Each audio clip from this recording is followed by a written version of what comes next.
ଶ୍ରେଷ୍ଠ ଯୋଦ୍ଧା କିଏ ଜାଣିଛ? ଗାରୁବାକି ନା, କୁରୁପଗୁପ୍ତ। ତାଙ୍କୁ ଯୁଦ୍ଧରେ ପରାସ୍ତ କଲା ପରି ଯୋଦ୍ଧା ଏ ସଂସାରରେ ବିରଳ। କୌଶିକ ମୁଁ ବି ତୁମ ଉପରେ ଯୁଦ୍ଧ କରିବି, ଶତ୍ରୁମାନଙ୍କୁ ହତ୍ୟା କରିବି। ନା, ତାହା ବି ଏକ ସାଧନା। ଯିଏ ହାରିବ ତାକୁ ଯେ ଆମେ ମାରିଦେବା ସେ କଥା ବି ଠିକ ନୁହଁ। ହାରିବା ପରେ ଜିତିବା ପରେ ଆତ୍ମସଂଯମତା ଜଣେ ଯୋଦ୍ଧାର ଅସଲ ପରିଚୟ।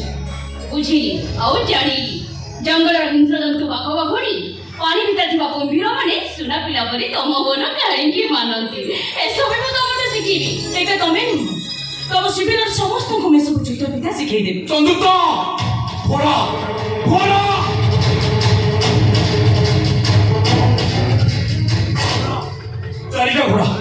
ଚାରିଟା ଘୋଡ଼ା ଦୌଡ଼ି ପଳେଇଲେ।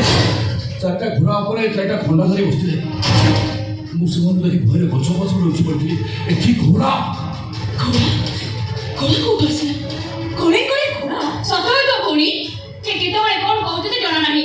ତାଙ୍କ କଥାକୁ ଗୁରୁତ୍ୱ ଦେଲେ ନିଜେ ପାଗଳ ହବ। ନା ସଂଯୁକ୍ତା, ତାଙ୍କ କଥାରେ ସତ୍ୟତା ଅଛି। ଇଏ କିଏ ତମେ ଜାଣିନ, ଆଉ ଜାଣିବେ। ମୁଁ କିଏ?